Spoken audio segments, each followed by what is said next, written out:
Howdy YouTube, today we're taking a look at the WWE Mattel Class of 2012 Hall of Fame Elite Yokozuna.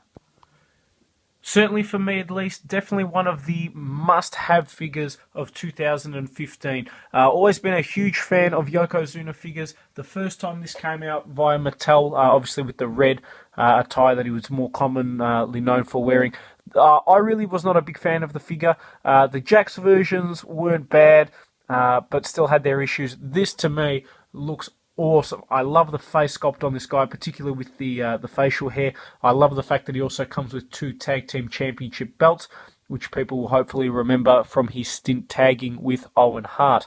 I like that because we haven't got an Owen Hart figure, they've given him both titles. I think that's an awesome, awesome accessory. And I'm very excited to get this guy opened up out of the packaging. As you can see, obviously the new WWE logo. He also comes in the exclusive style Hall of Fame packaging, which I believe was released as a Target exclusive, but I could be wrong. Taking a look at the back of the packaging, we see obviously it's from the class of 2012. Nice shot of Yokozuna on the back there. Unlike, say, the Hulk Hogan figure, which I've reviewed, at least this guy comes with an accurate picture of what he's wearing. Other figures in the set, of course, include Tito Santana, Hulk Hogan, which is an awesome figure, and Eddie Guerrero. So let's get Yokozuna opened up and out of packaging. And here we have Yokozuna opened up and out of packaging. But before we take a look at this awesome, awesome figure, I just want to show you guys the extremely well-detailed retro WWF Tag Team Championship belts. Obviously, lots of fantastic detail. Really cool. I love the fact that we get 2. And I also love the Elite belts, how they've got the, I guess, the more accurate design as opposed to the old Jakks figures, which came with this style of belt, which I was never a really big fan of. Lots of nice detail. I'll try and zoom in so you guys can see. Certainly a very good representation of the Tag Team Championship belts, which really haven't meant much for some time in the WWE. Recently they have, especially with when the New Day had them, and then Tyson Kidd and Cesaro. Now, they're kind of back into limbo mode again with the primetime players. But still, just for comparison, I've got here a Jakks Tag Team belt that came with as part of the Classic Superstar set. As you can see, a lot bigger, but I definitely think the Mattel belt is pretty awesome. And now for the big kahuna, Yokozuna himself. Really awesome figure. There is some stuff that bugs me a little bit about him, but we'll start by taking a look at the face. I think the face sculpt is fantastic. They absolutely nailed the, I believe he was Samoan or Hawaiian, and he posed obviously as a Japanese sumo, so I think that's a little bit cool.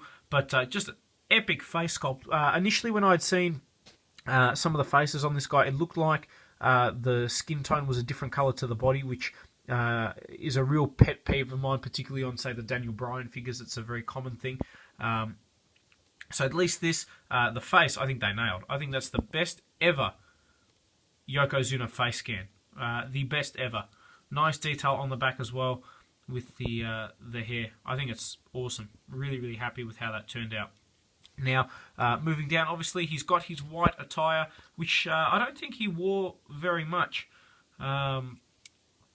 So I think that's pretty cool. And then obviously detail on the back. One thing I do have a problem with is you can see obviously he's got a big ass. That's just the nature of the figure. And how they've gone about doing that without restricting articulation is to basically have this separate back section that's part of the figure, which if you have him side on, you can see, and it kind of really bugs me, if I'm honest. But otherwise, from the front, it looks pretty cool.